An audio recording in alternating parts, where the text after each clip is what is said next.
فقد قال مولانا سجاد علیہ الصلوۃ والسلام رحم اللہ عمی العباس فلقد آثر وابلى وفدا اخاہ بنفسه. بارگاہ ملکوتی باب الحوائج آقائے نامدار سقائے سکینہ حضرت ابو الفضل عباس علیہ السلام کی عظمت پر بلند آواز سے صلوات پڑھ دیں. اللهم صل على محمد وآل محمد وعجل فرجهم. حقیقت میں ہم سب کے لیے یہ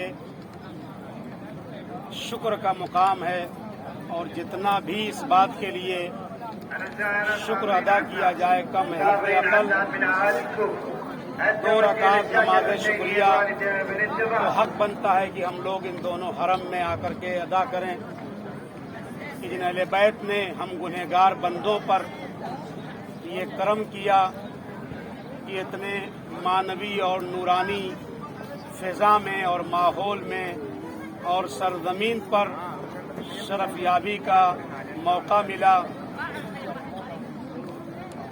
یہ بہت اہم مسئلہ ہے، اور وقت کے اس دور میں کہ جہاں ایک طرف سرکار سید الشہداء کی ولادت کے ایام ہیں تو دوسری طرف آقائے نامدار حضرت ابو الفضل عباس علیہ السلام کے ولادت کے مواقع ہیں.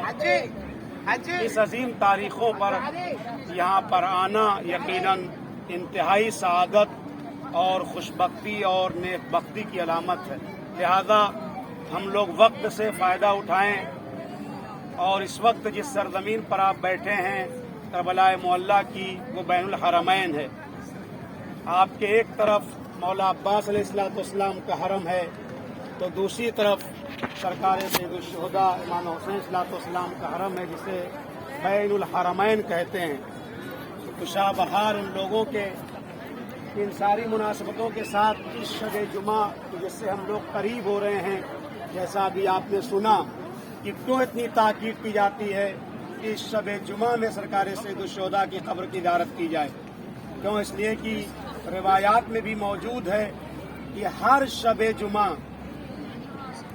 70,000 سے زیادہ فرشتے اور ملائکہ صف بصف اسی لیے آتے ہیں کہ اس قبر کا طواف کریں اور واپس چلے جائیں. تو دوسرے ملائکہ ہیں 70,000 کی شکل میں، وہ بھی آ کے طواف کریں پھر وہ واپس چلے جائیں. یہ سلسلہ منتہی نہیں ہوتا ہے، لامتناہی سلسلہ ہے. یقیناً صرف ہم اور آپ زیارت نہیں کر رہے ہیں، یہ ظاہری آنکھیں جس مجمع کو دیکھ رہی ہیں اس سے کہیں زیادہ مجمع یہاں پر موجود ہے جسے ہماری آنکھیں نہیں دیکھ رہی. شہداء یہاں پر موجود ہیں، صالحین یہاں پر موجود ہیں، انبیاء یہاں پر موجود ہیں، خود امام زمانہ عجل اللہ فرجہ الشریف صلی علی محمد وآل محمد.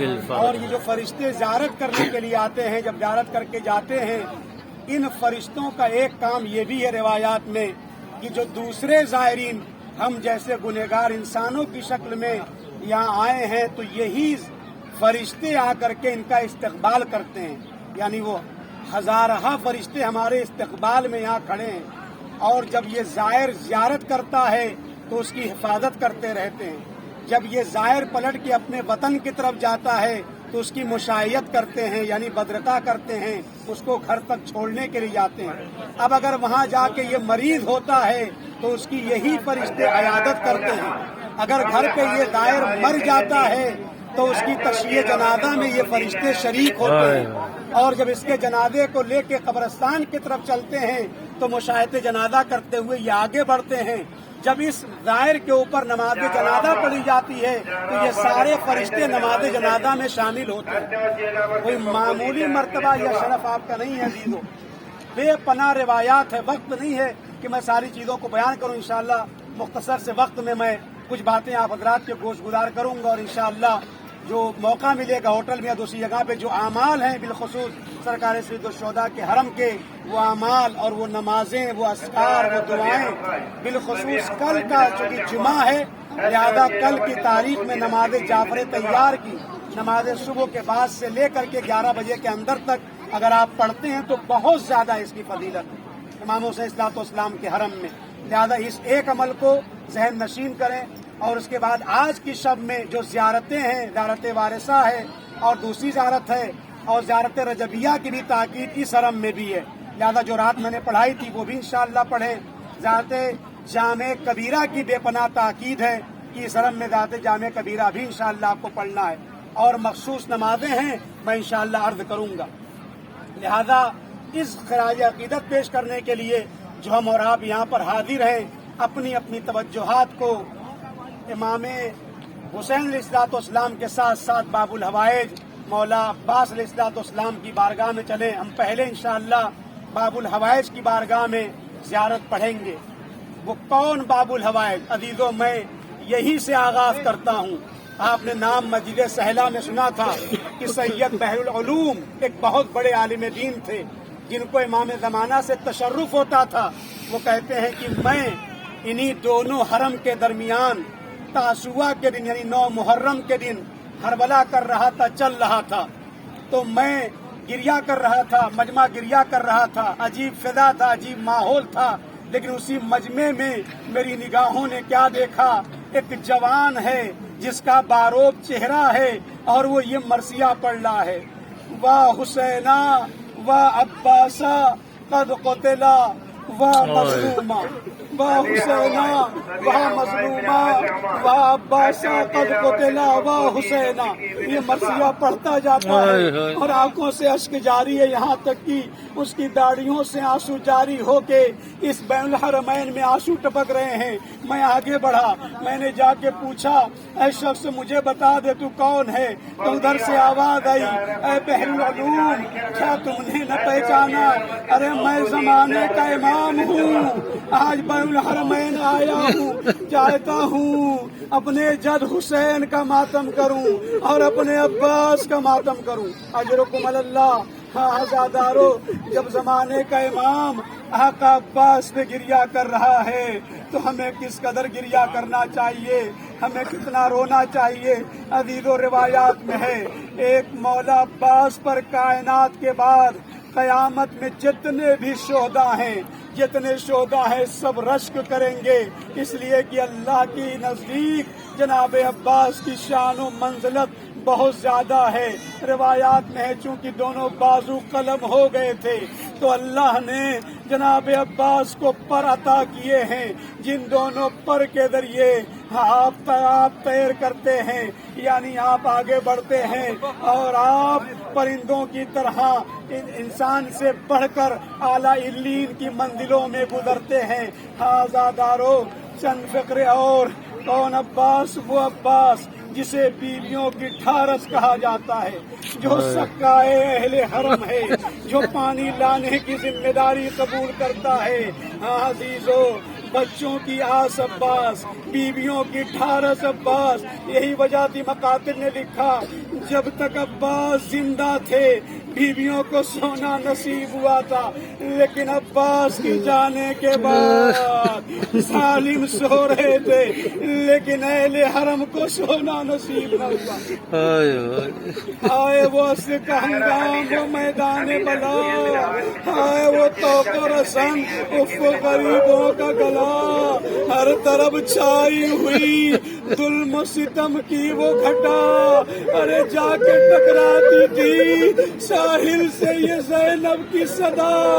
ارے تم نے تو جا کے بسائی ہے ترائی عباس، یا ردا چھنتی ہے بہنا کی دعائی عباس.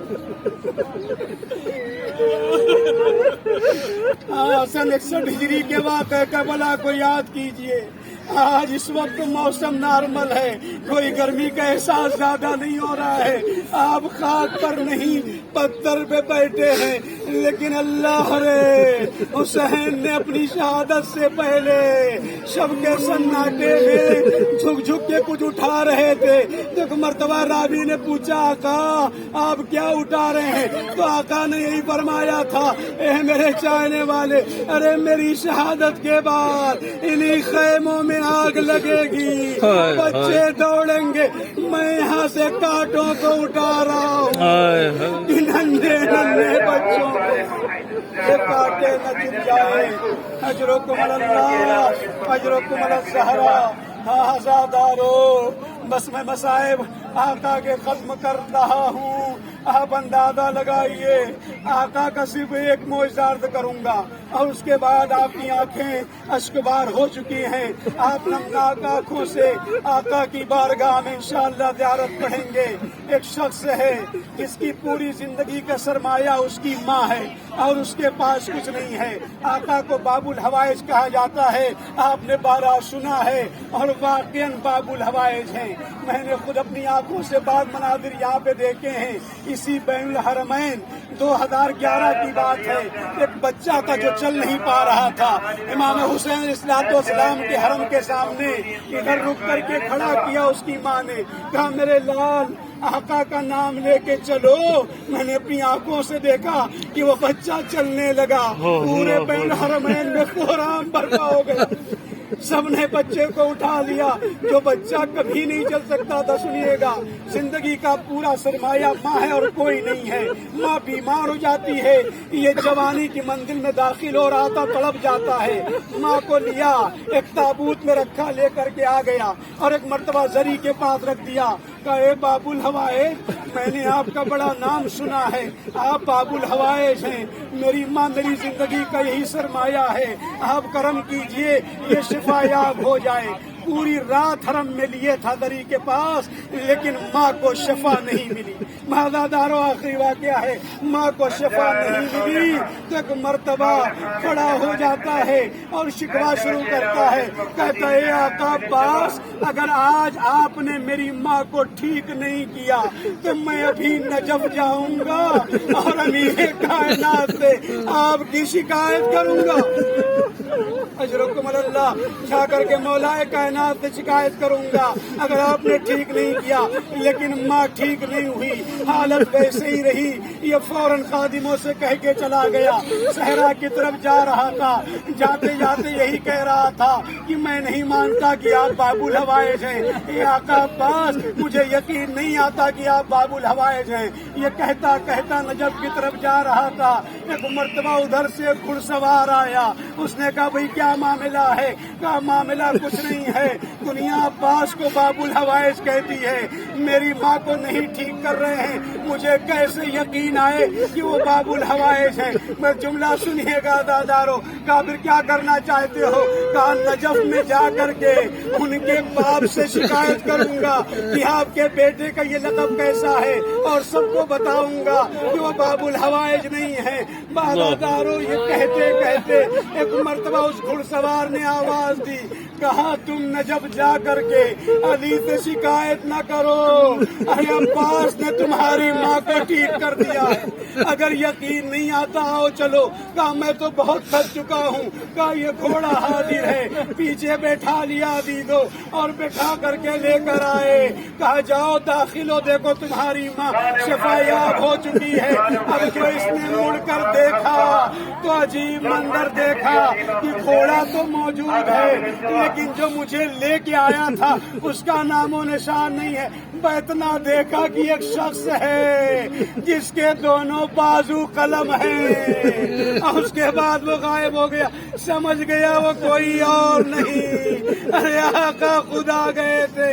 آزادارو اس طریقے سے عباس کے لاکھوں معجزات ہیں تاریخ میں جہاں پر آنے والے کی مرادوں کو پورا کرتے ہیں. بس آقا آپ سے اتنی التجا ہے، یہ مجمع دور دور دراز سے سفر کر کر یہاں آیا ہے، نہیں معلوم لوگوں کے دلوں میں کیا کیا تمنائیں کروڑ بدل رہی ہیں. اے آقا آپ کو آپ کی مادر گرامی ام البنین کا واسطہ ہماری مرادوں کو پورا فرمائے.